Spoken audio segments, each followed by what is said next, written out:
بسم اللہ الرحمن الرحیم۔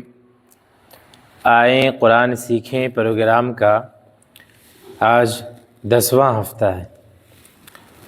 اس سے پہلے 9 ہفتوں میں آپ کے سامنے یہ بات آئی ہے کہ قرآن مجید میں جو حروف ہیں وہ حروف کہاں سے نکلتے ہیں اور نکلنے کا طریقہ، اس کی صفت کیا ہے۔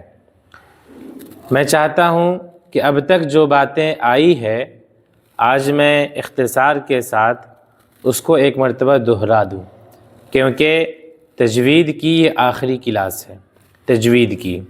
اس کے بعد پھر تجوید کے بارے میں بات نہیں ہوگی، بلکہ قرآن مجید کا ترجمہ اور اس کی تفسیر کے متعلق انشاءاللہ آپ کے سامنے باتیں آئیں گی۔ تو تجوید کی یہ آخری کلاس ہے، اس لیے میں چاہتا ہوں کہ ایک مرتبہ ان تمام باتوں کو اختصار کے ساتھ دہرا دوں۔ سب سے پہلے آپ کے سامنے یہ بات آئی تھی کہ رسول اکرم صلی اللہ علیہ وسلم نے قرآن مجید کو جس انداز میں پڑھا ہے اسی انداز میں پڑھنے کا نام تجوید ہے۔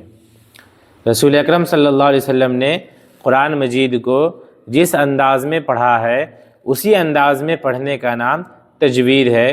اسی کو لوگ کہتے ہیں کہ حروف کو مخرج اور صفت کی رعایت کے ساتھ پڑھنے کا نام تجوید ہے، یعنی کون سا حرف کہاں سے نکلتا ہے اور کس طرح نکلتا ہے، اگر آپ اس کی رعایت کے ساتھ اس حرف کی ادائیگی کرتے ہیں تو اس کو کہا جاتا ہے تجوید۔ قرآن مجید کو تجوید کے ساتھ پڑھنا یہ ضروری ہے۔ قرآن مجید میں جو حروف ہیں ان حروف کو صحیح طریقے سے ادا کرنے کی کوشش کرنا چاہیے، یہ ہر انسان کے لیے لازم ہے، ضروری ہے۔ میں نے آپ کے سامنے یہ بات بھی رکھی تھی کہ حروف تہجی یہ 29 ہے۔ جس طرح انگریزی زبان میں الفابیٹ 26 ہے، اسی طرح سے عربی زبان میں حروف تہجی وہ 29 ہے۔ الف سے لے کر یا تک جتنے بھی حروف ہیں وہ سب حروف تہجی کہلاتے ہیں۔ تو حروف تہجی کی تعداد 29 ہے، اور یہ 29 حروف 17 جگہوں سے نکلتے ہیں۔ ان جگہوں میں سے ہر ایک جگہ کی تفصیل آپ کے سامنے پیش کی جا چکی ہے۔ تو حروف تہجی کی تعداد 29 ہے۔ زبر زیر پیش، قرآن مجید میں جہاں پر بھی آپ کو زبر دکھائی دے یا زیر دکھائی دے یا پیش دکھائی دے اس کو جلدی سے پڑھنا ہے، اس کو جلدی سے پڑھنا ہے۔ جیسے سبح اسم ربک الاعلی، تو سبح اسم میں میم کے اوپر زبر ہے۔ اب ہم اس کو کھینچیں گے نہیں کہ آپ پڑھے جا رہے ہیں سبح اسم ربک یہ غلط ہو جائے گا۔ کیوں؟ اس لیے کہ زبر زیر پیش ان تینوں کو حرکات کہتے ہیں، اور حرکت کو جلدی انسان پڑھتا ہے، حرکت کو جلدی پڑھنا چاہیے۔ الحمد میں دال کے اوپر پیش ہے، حرکت ہے، ہم اس کو جلدی سے پڑھیں گے، الحمدللہ پڑھیں گے۔ الحمدللہ اگر پڑھتے ہیں تو غلط ہو جائے گا۔ تو زبر زیر پیش ان تینوں کو حرکات کہتے ہیں، اور اس کو جلدی سے پڑھنا چاہیے۔ جو حروف مدہ ہیں، یعنی الف سے پہلے اگر زبر ہے، واو سے پہلے اگر پیش ہے، یا سے پہلے اگر زیر ہے، تو یہ سب حروف مدہ کہلاتے ہیں۔ حروف مدہ کو کچھ کھینچ کر پڑھنا چاہیے، جیسے الحمدللہ رب العالمین، تو عالمین میں مین، تو یا سے پہلے زیر ہے، تو یہ حروف مدہ ہے۔ اب ہم اس کو کھینچیں گے اور پڑھیں گے رب العالمین۔ اب اگر اس کو آپ نے پڑھ دیا عالمین، یہ غلط ہو جائے گا، اس لیے کہ یہ کھینچنا نہیں ہوا۔ تو حرکات یعنی زبر زیر پیش کو بالکل نہیں کھینچنا ہے، جلدی سے پڑھنا ہے۔ اور حروف مدہ یعنی الف سے پہلے اگر زبر لکھا ہوا ہو، واو سے پہلے اگر پیش لکھا ہوا ہو، یا سے پہلے اگر زیر ہو، تو ان تینوں حروف کو تھوڑا سا کھینچ کر کے پڑھنا ہے۔ اسی طرح اگر کہیں پر کھڑا زبر ہو یا کھڑی زیر ہو یا الٹا پیش ہو تو اس کو بھی کھینچ کر پڑھتے ہیں۔ جیسے الحمدللہ میں جو اللہ ہے تو اللہ کے لام کے اوپر کھڑا زبر ہے نہ، وہ کھڑا زبر ہے، اس کو ہم کھینچ کر کے پڑھیں گے الحمدللہ، تھوڑا سا ہم کھینچیں گے۔ الرحمن، تو الرحمن میں جو میم ہے تو میم کے اوپر کھڑا زبر ہے، تو اس کو کھینچ کر کے پڑھنا ہے الرحمن الرحیم، مالک یوم الدین، میم کے اوپر کھڑا زبر ہے، اس کو کھینچ کر پڑھنا ہے۔ اگر ہم اس کو کھینچیں گے نہیں تو پھر جو ہے نا یہ پڑھنا غلط ہو جائے گا۔ اس کے بعد میں نے آپ کو یہ بات بتائی تھی کہ 2 زبر 2 زیر 2 پیش، 2 زبر 2 زیر 2 پیش، اس کو ہم تنوین کہتے ہیں، ہے نا، ہر چیز کا ایک نام ہوتا ہے، تو اس طریقے سے 2 زبر 2 زیر 2 پیش، اس کا نام کیا ہے؟ تنوین ہے۔ اور تنوین جب ہم نکالتے ہیں، تنوین کو جب ہم پڑھتے ہیں تو تنوین کی آواز اسی طرح سے ہوتی ہے جس طرح سے نون ساکن کی آواز ہوتی ہے۔ جیسے ہم بولتے ہیں انعمت، ہے نا، تو انعمت میں نون کی آواز جس طریقے سے ہوئی اسی طریقے سے تنوین کی بھی آواز ہوتی ہے۔ تنوین کی مثال جیسے آپ سورۃ الزلزال پڑھتے ہیں تو اذا زلزلت الارض میں تنوین ہے ایک جگہ، یعنی ایسے تو کئی ساری جگہوں پر ہے، تو ایک جگہ تنوین ہے فَمَن يَعْمَلْ مِثْقَالَ ذَرَّةٍ شَرًّا يَرَهُ، تو یہاں پر جو ذرتین ہے تو یہاں پر تنوین ہے۔ اب دیکھیے اگر آپ اس کو پڑھیں تا نون زیر 3، اس کی بھی ویسے ہی آواز ہے، اور اگر آپ پڑھتے ہیں تا 2 زیر 3 تو اس کی بھی آواز اسی طرح سے ہے۔ تو 2 زبر 2 زیر 2 پیش، اس کو جو ہے نا تنوین کہتے ہیں، اور تنوین اور نون ساکن ان دونوں کی آواز بالکل ایک طرح ہے، یکساں ہے۔ پھر میں نے آپ کے سامنے یہ بات بھی بتائی تھی کہ واو سے پہلے اگر زبر ہو یا سے پہلے اگر زبر ہو تو اس کو حروف لین کہتے ہیں۔ جیسے مالکی یوم الدین، تو واو سے پہلے زبر ہے، واو سے پہلے کیا ہے؟ زبر ہے یا کے اوپر، تو واو سے پہلے اگر زبر ہو یا سے پہلے اگر زبر ہو تو اس کو حروف لین کہا جاتا ہے۔ حروف لین کو پڑھتے وقت انسان جلدی کرے، جلدی سے پڑھے اور نرم آواز کے ساتھ پڑھے، جلدی سے پڑھنا ہے اور نرم آواز کے ساتھ پڑھنا ہے۔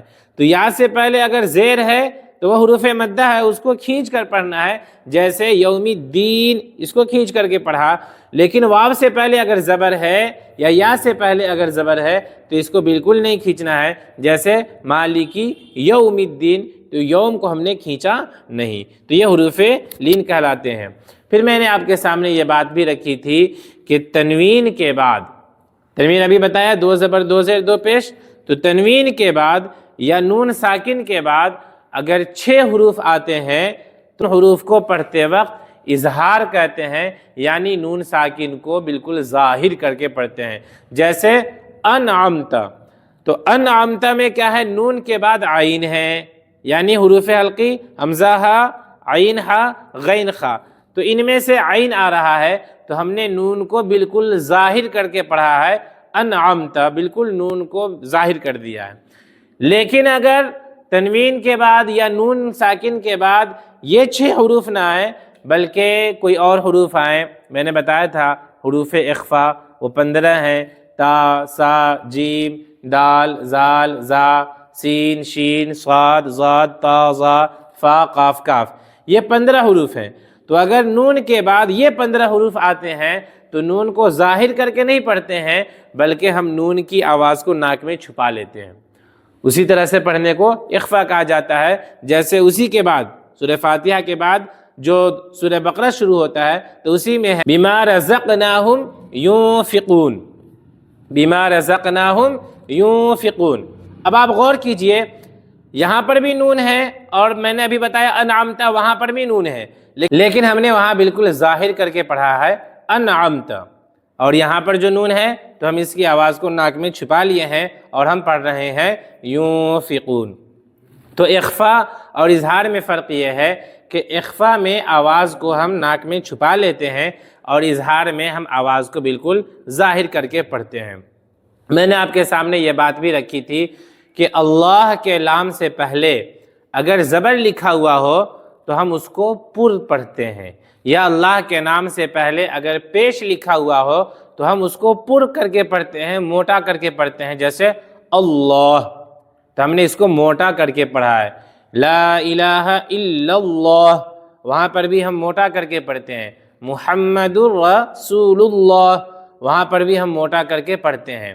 لیکن اگر اللہ سے پہلے زیر لکھا ہوا ہو تو ہم آواز کو موٹا نہیں کر کے پڑھتے ہیں. جیسے الحمدللہ، یہ بھی اللہ ہے لیکن ہم اس کو للہ نہیں پڑھیں گے، وہ غلط ہو جائے گا. کیوں؟ اس لیے کہ زیر ہے. تو اللہ کے لام سے پہلے اگر زبر ہو یا اللہ کے لام سے پہلے اگر پیش ہو تو اللہ کو پر کر کے یعنی موٹا کر کے پڑھیں گے. اور اگر اللہ کے لام سے پہلے زیر ہو جیسے الحمدللہ تو ہم کیا ہے لفظ اللہ کے لام کو باریک کر کے پڑھیں گے. اور پھر میں نے آپ کو یہ بات بھی بتائی تھی کہ نون کے اوپر اگر تشدید لکھا ہوا ہو یا میم کے اوپر تشدید لکھا ہوا ہو تو نون اور میم کے اوپر اگر تشدید ہو تو ان دو حروف کو پڑھتے وقت غنہ کر کے پڑھتے ہیں. ان دو حروف کو پڑھتے وقت غنہ کر کے پڑھتے ہیں. غنہ کا مطلب ہے ناک میں تھوڑی دیر آواز کو روک کر رکھنا. جیسے ان اللہ ہے نا، تو ان اللہ ہم نے آواز کو ناک میں تھوڑی دیر روک کر رکھا، تو اسی روک کر رکھنے کو غنہ کہتے ہیں. تو اظہار، اخفا اور غنہ. اظہار میں کیا ہوتا ہے؟ نون کی آواز کو ظاہر کر دیتے ہیں، اسی لیے اس کا نام اظہار ہے، ظاہر کر دینا. اور اخفا میں نون کی آواز کو چھپا لیتے ہیں. اخفا کا مطلب ہی ہے چھپانا. اور جب نون کے اوپر تشدید ہو اور میم کے اوپر تشدید ہو تو ہم اس کو غنہ کر کے پڑھتے ہیں. غنہ کا مطلب ہے ناک میں تھوڑی دیر آواز کو روک کر رکھنا. اس طریقے کی بہت ساری باتیں آپ کے سامنے آئی ہے. تو آج کے اس سبق میں آپ سبھی سے یہی بات کہوں گا کہ یہ باتیں جو اب تک آئی ہے اس کا خلاصہ میں نے آپ کے سامنے جو آج رکھا ہے اس کو آپ لوگ نوٹ کر لیں اور اسی انداز میں آپ قرآن مجید کو پڑھتے رہیں. جب تک آپ پریکٹس نہیں کیجئے گا، عملی مشق نہیں کیجئے گا تو آپ کو گرامر یاد رکھنے سے فائدہ نہیں ہوگا. ڈاکٹر لوگ اگر آپ کو بتا دیں کہ ہاں آپریشن آپ کو ایسے کرنا ہے تو کیا اعجاز بھائی کو بتا دیا گیا اور وہ اسی انداز میں آپریشن کر لیں گے؟ یا آپ کو بتا دیا جائے آپ آپریشن کر لیجئے گا؟ بالکل نہیں کر پائیے گا جب تک کہ کسی ماہر ڈاکٹر اور سرجن کی نگرانی میں رہ کر کے آپ سرجری نہ کریں، آپریشن نہ کریں. تو پریکٹس ضروری ہے.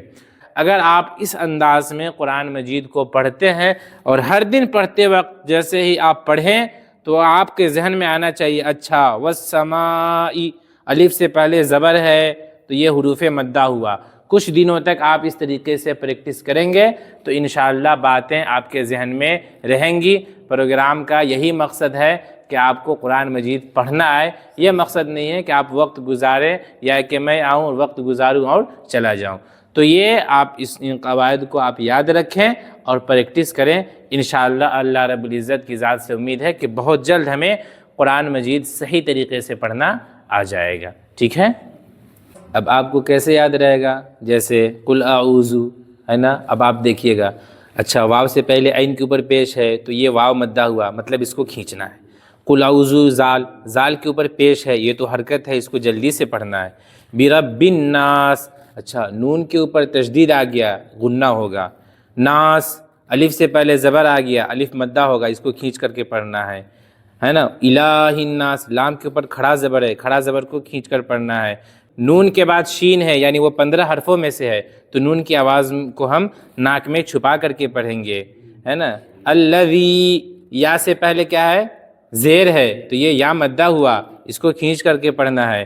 فی صدور الناس ہے نا، تو واو سے پہلے پیش ہے، اس کو کھینچ کر کے پڑھنا ہے. تو آپ سمجھ گئے نا کہ آپ ایک صورت میں سارے قاعدوں کو یاد کر سکتے ہیں.